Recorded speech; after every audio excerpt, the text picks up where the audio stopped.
आदिदेव इन मनुष्यों की बलि से प्रसन्न होगा। आदिदेव हर प्रहर रक्त की बलि मांगता है। इन मनुष्यों का रक्त आदिदेव के उदर को शांति देगा। ले जाओ इन मनुष्यों को और अगले प्रहर की बलि के लिए इनमें से 2 का रक्त आदिदेव को समर्पित होगा।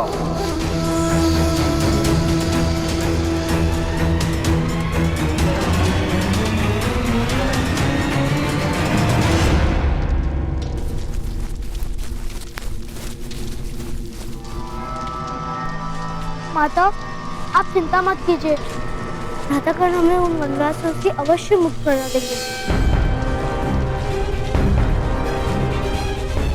हो जाएंगे, किंतु तुम्हारी माता के पास समय नहीं है। उसे शीघ्र किसी वैद्य के उपचार की आवश्यकता है।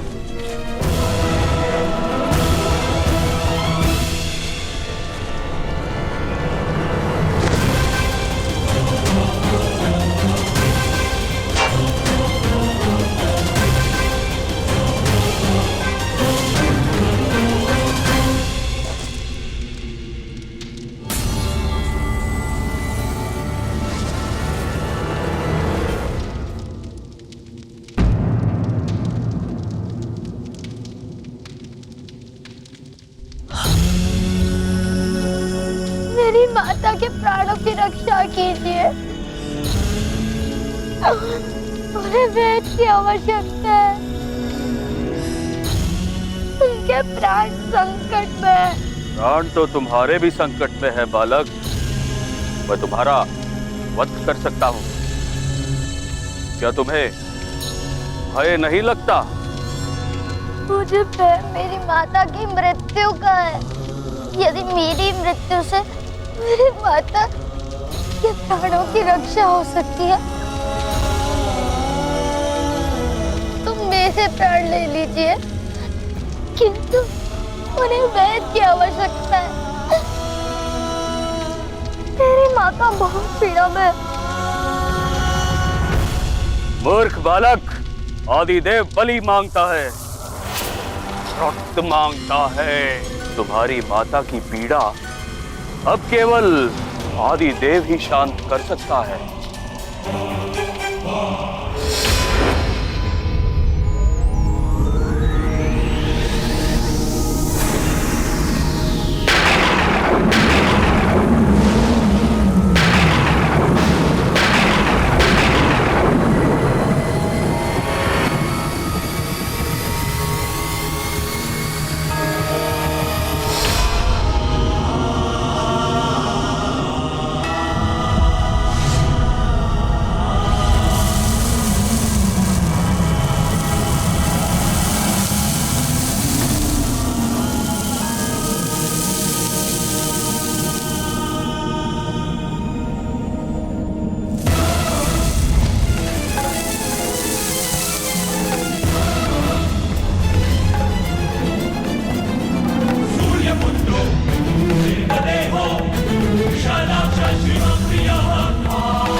प्रणाम सूर्यदेव।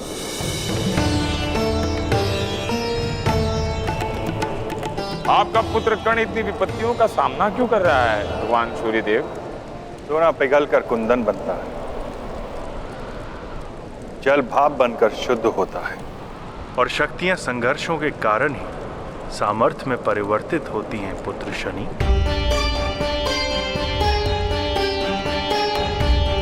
किंतु उसकी आयु बहुत कम है, बालक है। आप अपने पुत्र की सहायता नहीं करेंगे भगवान सूर्य? तुमने स्वयं भगवान शिव को अपनी दृष्टि से विपत्ति का अनुभव कराया था शनि। इतना सामर्थ्य यदि तुम में है शनि, तो इन कठिनाइयों को पार करने का सामर्थ्य मेरे पुत्र कर्ण में भी है। पुत्र की सहायता नहीं की जाती, उसे तो केवल मार्गदर्शन दिया जाता है। और पुत्र जब स्वयं अपने प्रयत्न और पराक्रमों से जीवन के संघर्षों में सफलता प्राप्त करता है, तो उसके पिता को सुख प्राप्त होता है।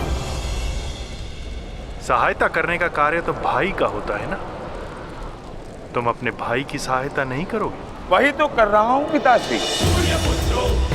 ये सारी विपत्तियां मेरे कारण।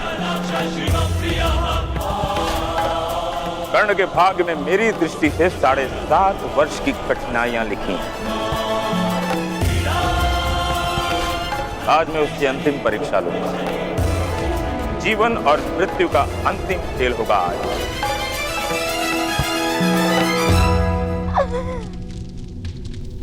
सबकी बलि चढ़ेगी।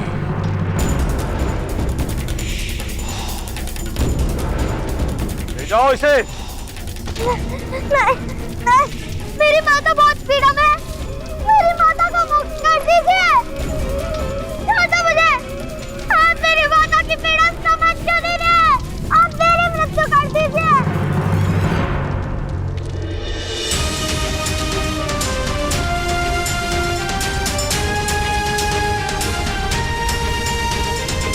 हिम्मत रखो राधा, हिम्मत रखो। छोड़ दो मुझे। कहाँ ले जा रहे हो? छोड़ो, छोड़ो।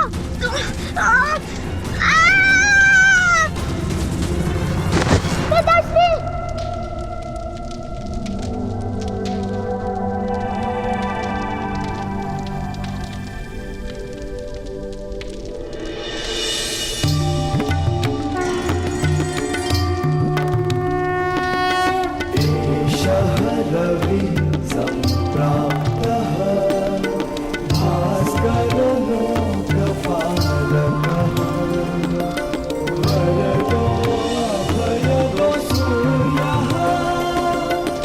आयुष्मान भव पुत्र।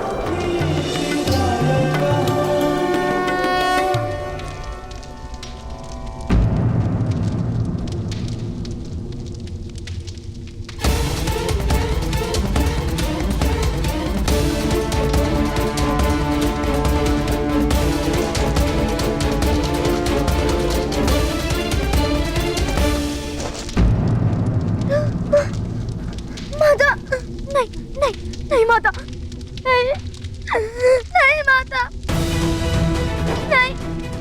नहीं पुत्र करण, नहीं। रुता ने समस्या का उपाय नहीं है। तो उपाय क्या है? तो मेरी माता की रक्षा किस प्रकार होगी? यदि हम जान जाए कि ये वनवासी कौन है और इनके दिए हुए इस घाव से इनका परिणाम ऐसा क्यों हो रहा है, तो कदाचित हमें उपाय मिल सकता है। वनवासी अपने बाणों पर एक विशेष प्रकार का विष लगाते हैं।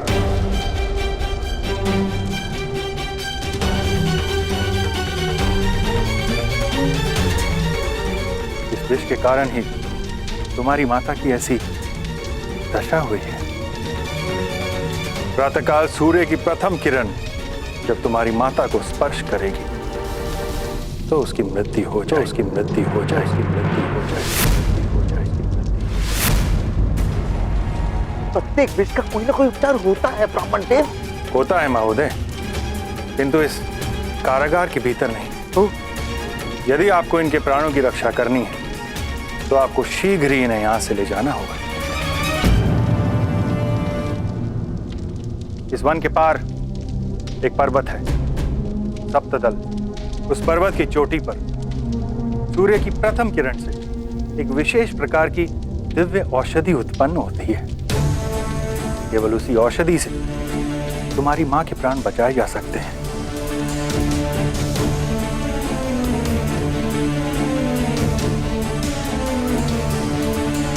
हम प्रातःकाल तक प्रतीक्षा नहीं कर सकते हैं पिताश्री। किंतु हम इस स्थान से कैसे निकल पाएंगे? आप मार्ग बना सकते हैं प्रातःकाल।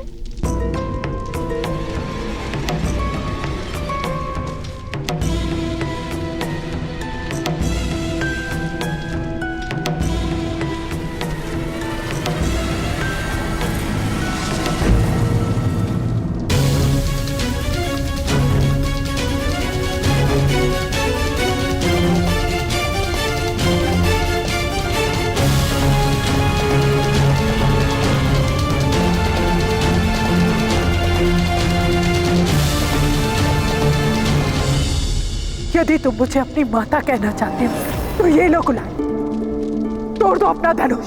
मैंने धनुष का त्याग कर दिया माता। मैं माता का वचन नहीं तोड़ सकता।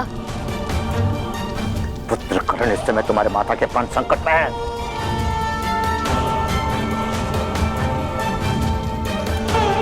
तोड़ दो वचन, उठाओ धनुष। नहीं तो यदि मैंने धनुष को स्पर्श किया तो मेरे वचन का क्या मूल्य रहेगा? दादा कर्ण, क्या माता के प्राणों से अधिक मूल्य आपके वचन है? माता के दिए गए वचन से केवल माता ही मुझे मुक्त कर सकती हैं। हमें यहाँ से निकलने का कोई और मार्ग ढूंढना होगा। शोन,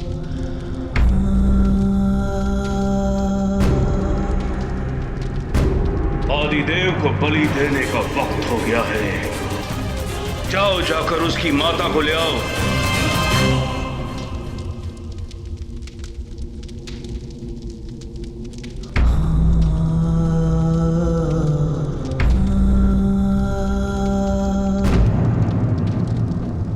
केवल मेरी बलि चढ़ेगी, मेरी बलि चढ़ेगी। नहीं पिताश्री। कर्ण, शोण, अपनी माता की रक्षा करना। धनुष उठाइए भ्राता कर्ण और पिताश्री के प्राणों की रक्षा कीजिए। उठाइए धनुष भ्राता कर्ण, उठाइए। धनुष उठाओ। उठाइए धनुष भ्राता कर्ण, उठाइए। धनुष। हाँ भ्राताश्री, धनुष उठाइए। प्रातःकाल सूर्य की प्रथम किरण जब तुम्हारी माता को स्पर्श करेगी तो उसकी मृत्यु हो जाए, उसकी मृत्यु हो जाए। कर्ण, इस समय तुम्हारे माता के प्राण संकट में हैं। तोड़ दो वचन, उठाओ धनुष। भ्राता कर्ण, क्या माता के प्राणों से अधिक मूल्य आपके? प्रातःकाल सूर्य की प्रथम किरण धनुष उठाइए भ्राता कर्ण हमारी माता और को पिताश्री के प्राणों की रक्षा कीजिए। उठाइए, उठाइए धनुष भ्राता कर्ण, प्रातःकाल सूर्य की प्रथम किरण हमारी माता उठाइए धनुष भ्राता कर्ण, उठाइए धनुष भ्राता कर्ण। तो उसकी मृत्यु हो जाए, उसकी मृत्यु हो जाए।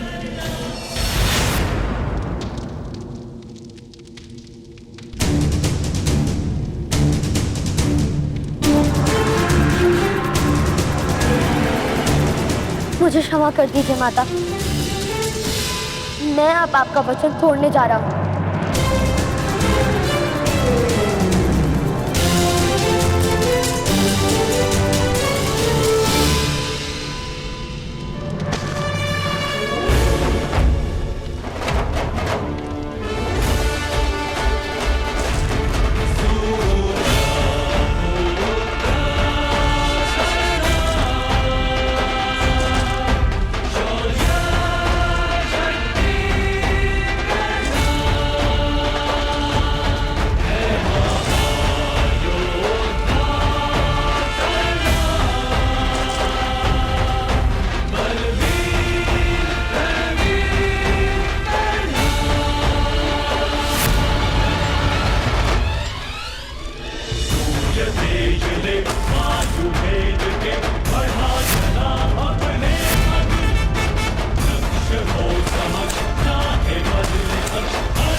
अब मुझे ले जाओ, मेरी बलि दे दो, किंतु मेरे परिवार को मुक्त कर दो।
आदिदेव बलि मांग रहा है।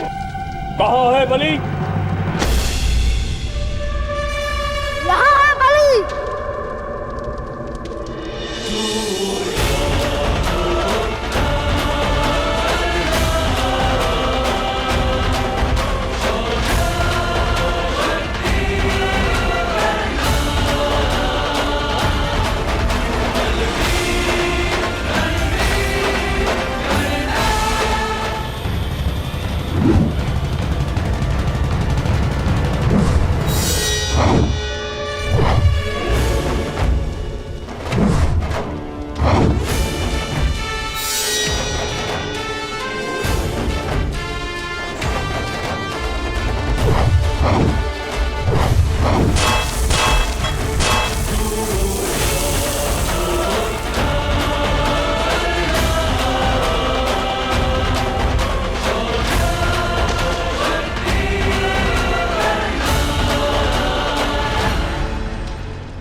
पिताश्री, ताऊ, शोन, शीघ्र चलिए। माता को वेद के पास पहुंचाना है। चलिए।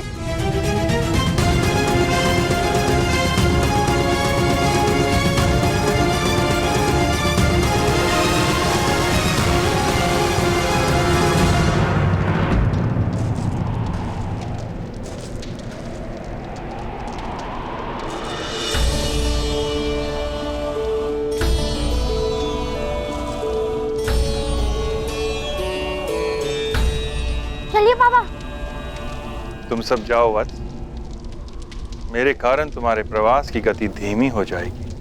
नहीं बाबा, आपने मेरी माता की रक्षा का मार्ग दिखाया है। जो मार्ग दिखाता है वो गुरु होता है, ऐसा पिताश्री कहते हैं। तो अपने गुरुदेव का त्याग करके मैं कैसे जा सकता हूँ बाबा?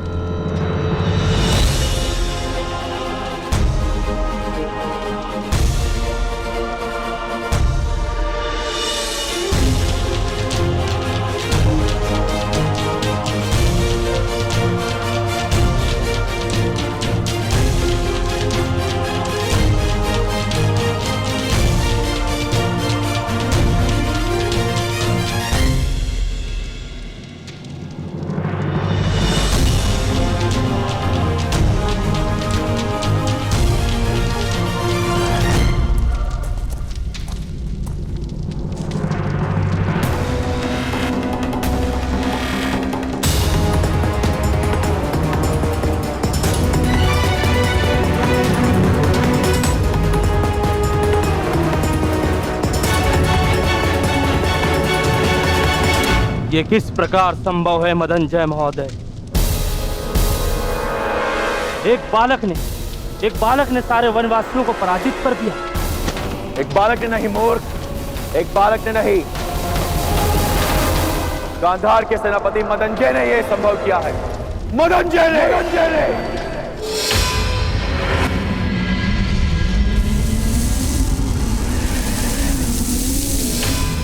तुम्हारी विपत्तियों से छूट गया तुम्हारा अनुज शनि।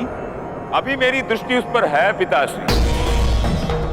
ना मेरी दी गई विपत्तियों का अंत हुआ है, ना मेरी सहायता का। विपत्तियों को तुम सहायता कहते हो?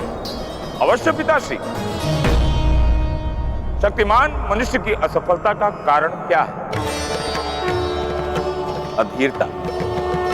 जिस मनुष्य के पास धैर्य होता है उसकी शक्तियां सामर्थ्य बनती हैं। जो मनुष्य अधीर होता है उसकी शक्तियां नष्ट हो जाती हैं।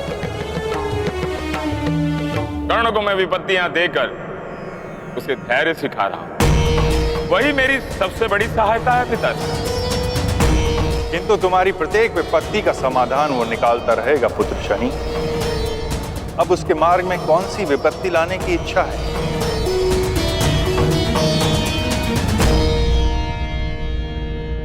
सबसे बड़ी विपत्ति पिताश्री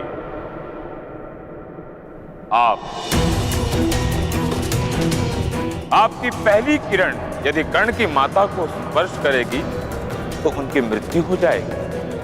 आपकी पहली किरण से उत्पन्न हुआ पुष्प ही उनकी माता को जीवन दान दे सकता है।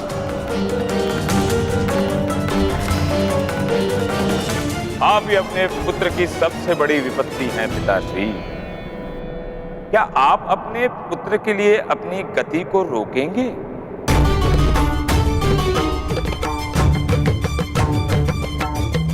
मैं सृष्टि के नियमों से बंधा हुआ हूं। मैं किसी के लिए अपनी गति को धीमी नहीं कर सकता। तो क्या एक पुत्र अपने पिता को पराजित कर देगा?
यही वो पर्वत है महोदय।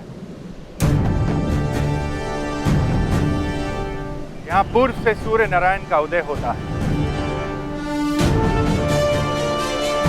पश्चिम में खड़े इस पर्वत की चोटी पर वो दिव्य औषधि सूर्य की प्रथम किरण के साथ पुष्प के रूप में प्रकाशित होती है। और सूर्य भगवान जैसे जैसे यात्रा करते हैं वैसे वैसे उनका प्रकाश इस स्थान पर पहुंचने लगता है। यदि तुम्हारी माता को उस पुष्प को स्पर्श करने के पूर्व सूर्य की किरण ने स्पर्श किया तो तुम्हारी माता की मृत्यु हो जाएगी कर्ण।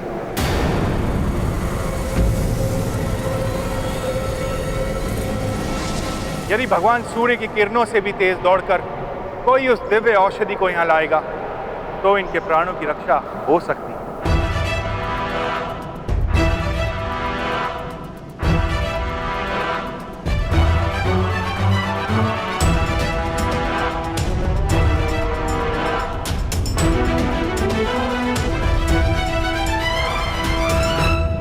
मैं करूंगा।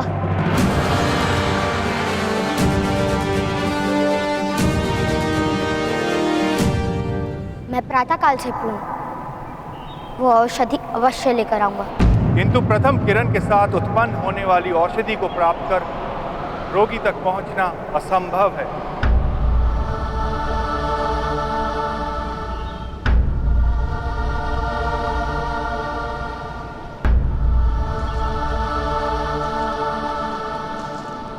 मैं अपनी माता के लिए असंभव को भी संभव कर दूंगा। तुम्हारे पिता धन्य तुम्हारे जैसा पुत्र पाकर।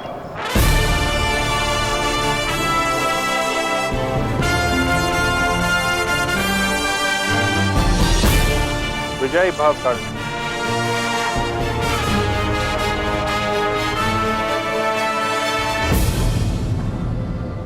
आप कहाँ जा रहे हैं बाबा? मैं अपनी गति नहीं रोक सकता पुत्र। मेरे प्रस्थान का समय आ गया है और अब तुम्हें मेरी आवश्यकता नहीं। इससे आगे तुम्हें अपने बल पर, अपने शौर्य पर जीवन से लड़ना है।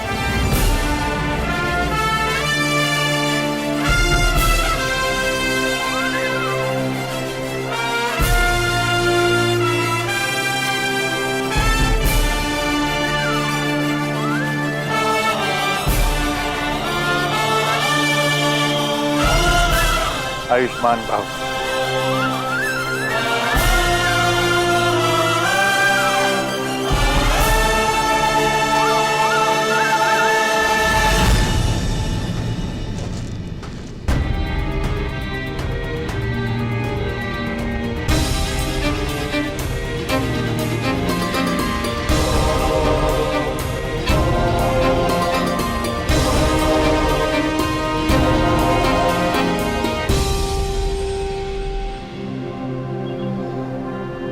मुझे आज्ञा दीजिए माता, मेरा वचन है, आपको कुछ नहीं होने दूंगा।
भगवान सूर्य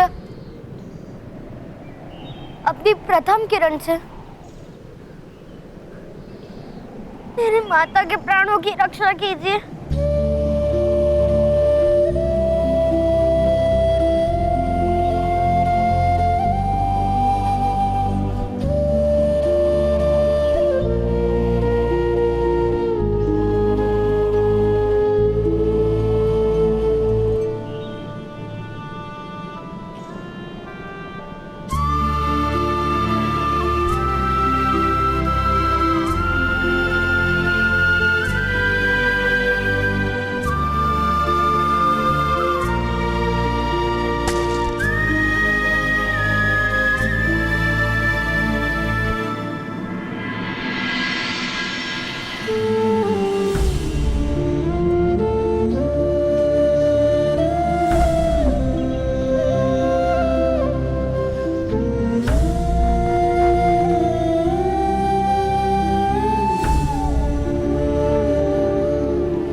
कर्ण,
इस घाव की पीड़ा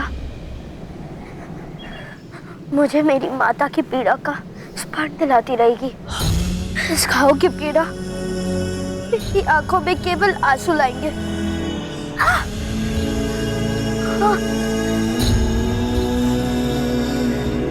निद्रा नहीं,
भगवान सूर्यनारायण जी, आज केवल एक बार मुझे विजय प्राप्त करने दीजिए, फिर मैं आपसे कभी प्रतिस्पर्धा नहीं करूंगा।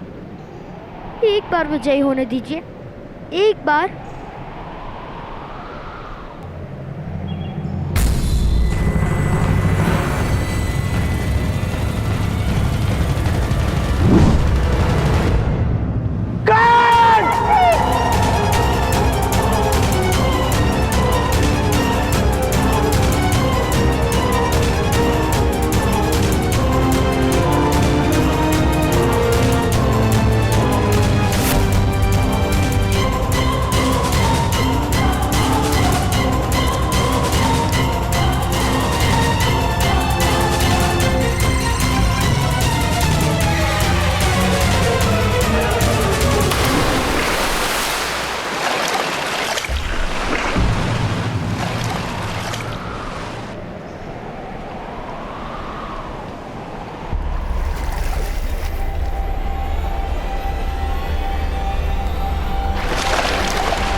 अद्भुत।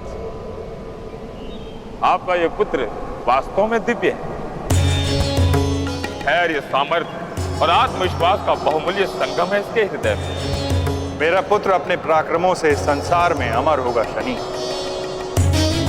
जैसे तुम्हारी दृष्टि मनुष्य को विकट स्थिति में धैर्य सिखाती है,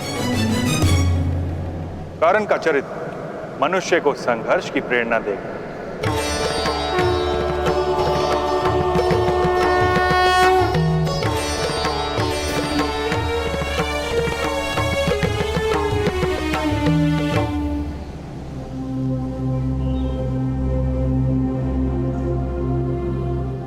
माता अब स्वस्थ हो गई।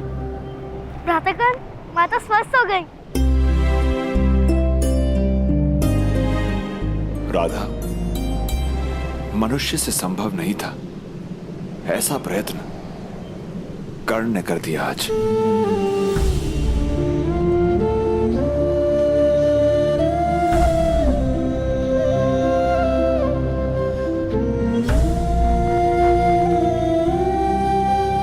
मैंने कहा था ना राधा, कस्तूरी मृग की भांति तुम भी नहीं जानती ईश्वर ने तुम्हें कैसा वरदान दिया है।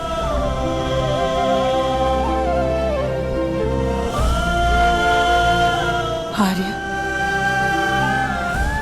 जेठ जी से कही है कि मृग और मनुष्य में यही अंतर है कि मृग वरदान के महत्व को नहीं जान पाता।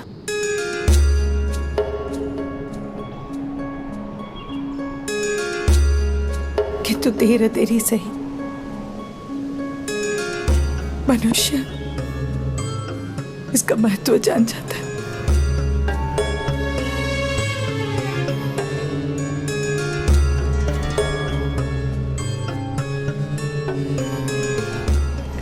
आर्य, जैसे कहिए कि मैं एक सामान्य मनुष्य हूं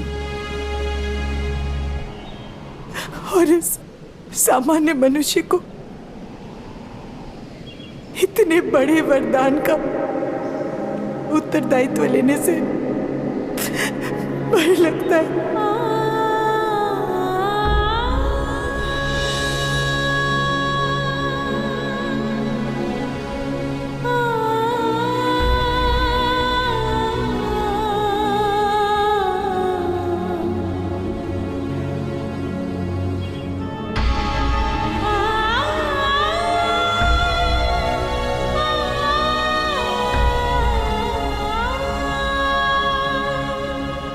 किंतु समय समय भय से लड़ने की शक्ति दे ही देता है।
कभी मेरा पुत्र नहीं बन सकता आर्य, और इस बालक को मैं प्रेम नहीं दूंगी आर्य। माता, मुझे भी अपने हाथों से भोजन कराओ।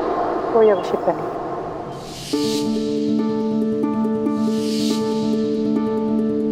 करण को पालना ही मेरे जीवन की एक पीड़ा है। आज रात भर तुम घर से बाहर खड़े। मुझे क्षमा कर दीजिए माता, क्षमा कर दीजिए। मत कहो माता, मुझे माता कहने का कोई अधिकार नहीं है तुम्हें। नहीं माता, मैं आपके चरणों में पड़ा रहूंगा, आपका प्रत्येक आदेश मानूंगा, किंतु मुझे माता कहने का अधिकार दीजिए। मैं मेरी माता के बिना जीवित नहीं रह सकता हूँ माता। तुम मेरे पुत्र नहीं और मैं तुम्हारी माता नहीं। यदि तुम मुझे अपनी माता कहना चाहते हो तो ये लो गुलाम, तोड़ दो अपना धनुष। क्या मेरे शिरच्छेद कर दो। हे भगवान सूर्य नारायण जी, मेरी माता की पीड़ा मुझे दे दीजिए। राधा, मनुष्य से संभव नहीं था, ऐसा प्रयत्न कर्ण ने कर दिया आज।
थोड़ा आराम कर।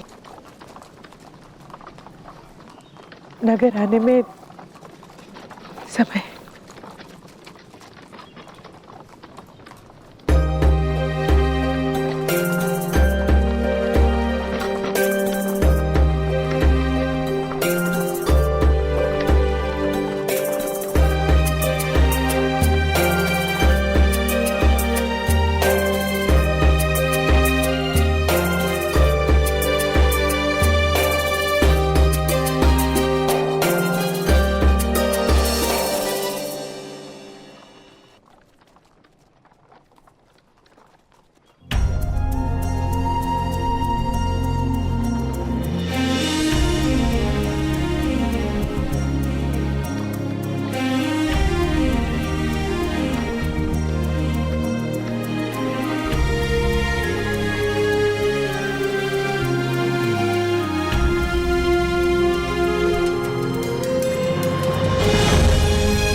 माता,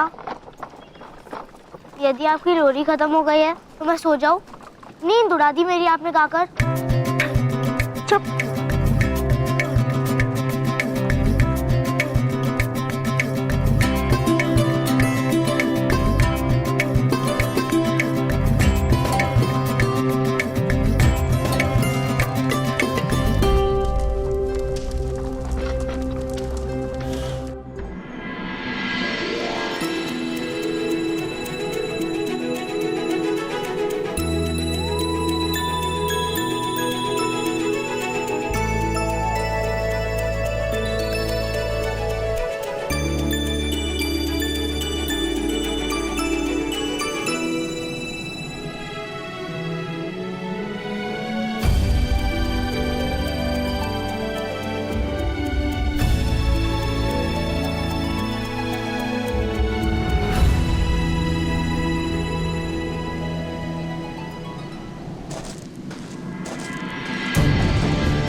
स्वर्ग है?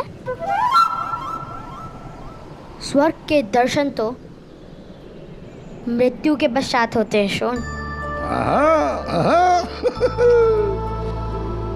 पुत्र शोन, ये राजभवन है, राजा का निवास और कार्यस्थल। कुरुओं के राजा यहाँ वास करते हैं।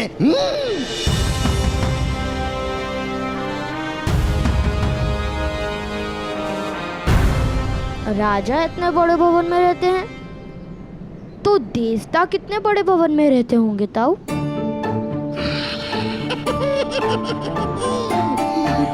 उन्हीं बड़े भवनों की क्या आवश्यकता,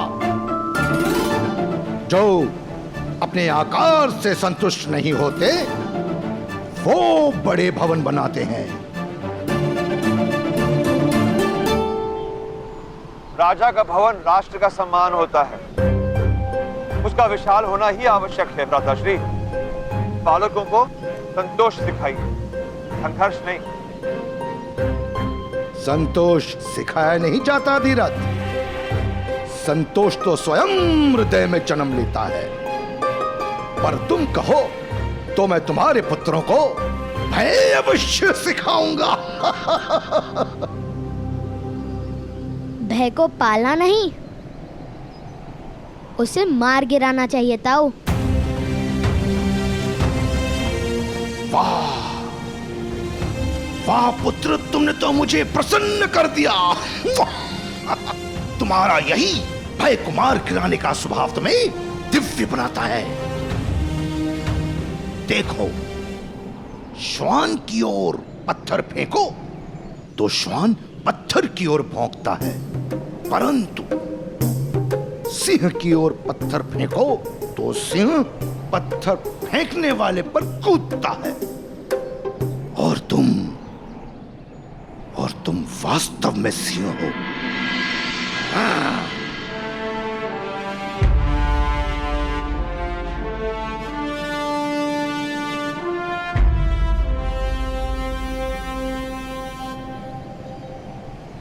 आज इस नगर को तुम देख रहे हो, शीघ्र ही ये सारा नगर तुम्हें देखेगा। नगर जन तुम्हें देखकर कहेंगे, देखो वो जा रहा है अधिरथ पुत्र कर्ण। अधिरथ पुत्र कर्ण?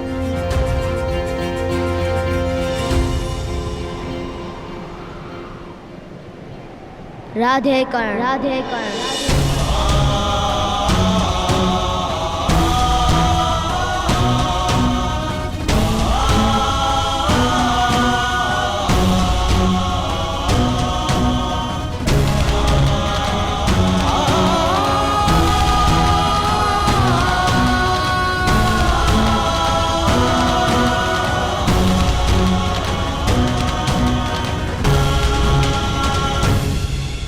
चले, अब हस्तिनापुर में प्रवेश लेने की अनुमति भी लेनी होगी हमें। तुम जाओ, मैं भुगत राम जाकर वृषभान से मिलूंगा। सूतों का वास वही है।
अपने पिता का हाथ पकड़ो। यहाँ बहुत लोग हैं, अन्यथा मार्ग से भटक जाओगे।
दादागण, क्या ये महोदय वास्तव में इतने विशाल होंगे? सुना नहीं था उन्हें क्या कहा था? छोटा आकार, बड़ा भवन। तो छोटा आकार, बड़ी प्रतिमा। हमारे शंकुप्रत गांव के बड़े चाचा जैसा। उनकी ऊंचाई तो केवल इतनी थी, उनका निवास इतना बड़ा। ये बड़े ही चाचा का तो निवास ही नहीं। नहीं, कोई बढ़ई, सूत सुतार या लोहार यहाँ निवास नहीं कर सकते।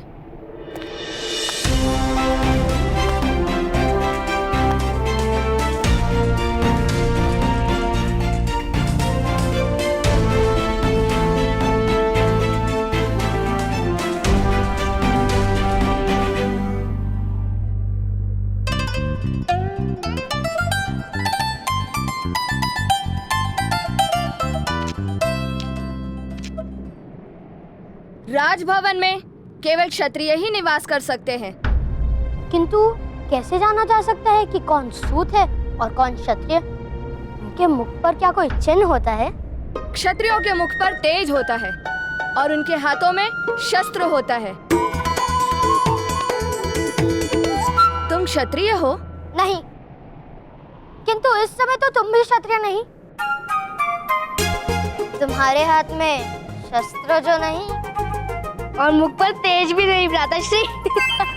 वैसे तुम दोनों कौन हो? पहले तो कभी नहीं देखा। तुम्हारा नाम क्या है? मैं हूँ शोन और ये मेरे भ्राताश्री कर्ण। मेरा नाम सूचीपद है और मेरे पिता सेना नायक मदन जय की सेना में सैनिक हैं। तुम दोनों मदन जय महोदय को तो जानते हो ना?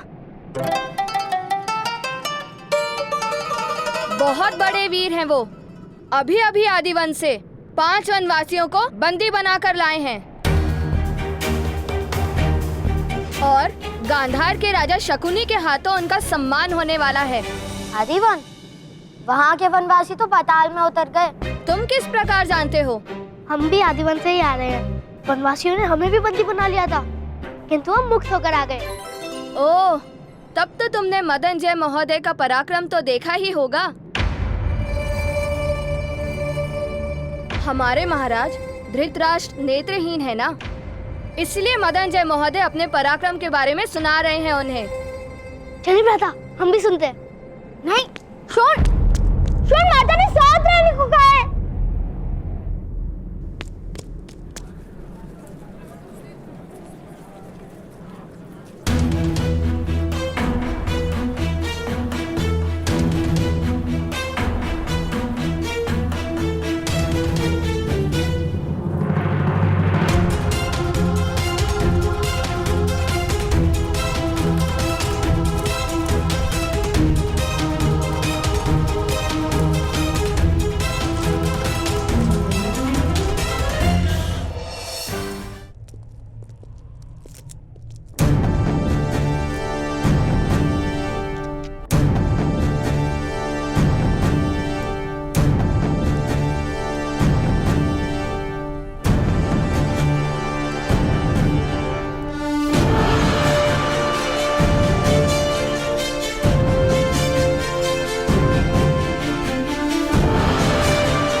महाराज,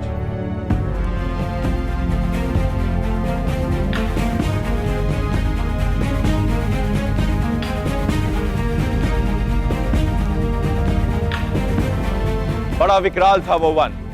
आदिदेव की भव्य और भयानक मूर्ति बनी थी। बहुत बड़ी जीभ आदिदेव के मुख से बाहर आ रही थी। उस जीभ पर मनुष्य का मस्तक रखकर मनुष्यों का बलिदान दिया गया था। अनेक मनुष्यों के रक्त से समग्र परिसर लाल था। एक सूतों का परिवार बंदी बनकर डर से थरथरा रहा था। मैंने विचार किया कि हस्तिनापुर की महान सेना का सेनानायक सूत परिवार का रक्षण यदि नहीं कर पाए तो समाज हस्तिनापुर पर लालछन लगाएगा महाराज। 500 से अधिक वनवासी थे वहां महाराज, किंतु आपकी कृपा और प्रेरणा से आपका ये सेवक भयभीत नहीं हुआ। मैंने उन्हीं का शस्त्र खींचकर भीषण युद्ध किया महाराज।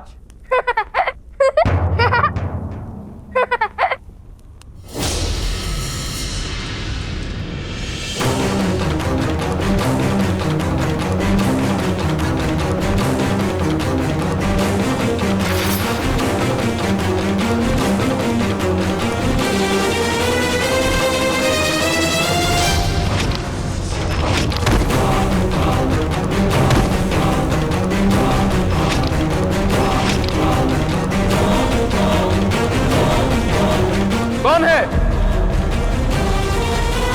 कौन है साहब? किसने विक्षेप किया?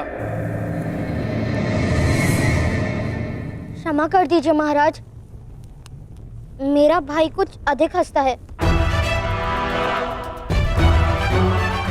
सुन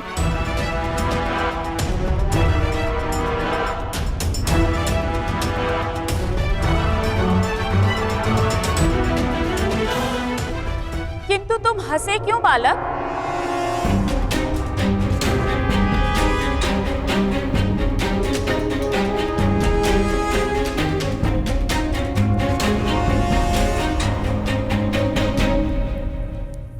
महामंत्री विदुर,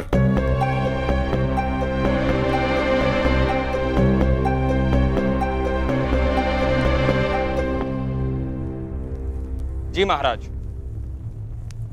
बालकों, महारानी गांधारी ने तुमसे प्रश्न पूछा है, उत्तर दो।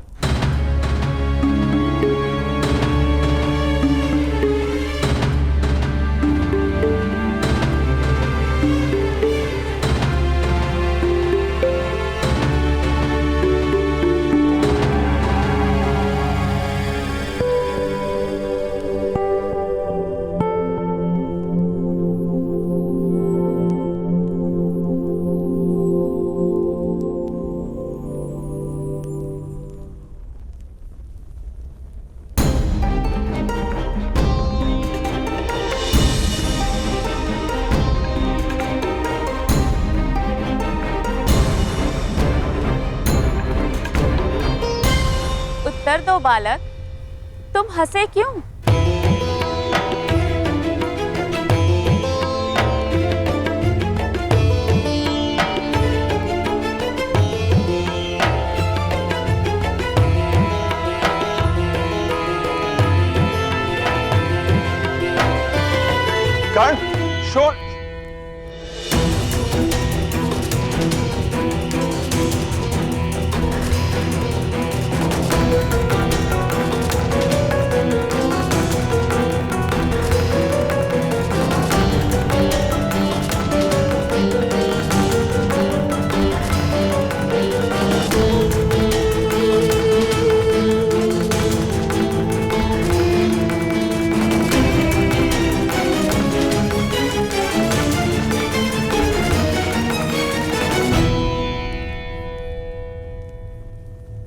क्षमा कीजिए महाराज, क्षमा कीजिए महाराज।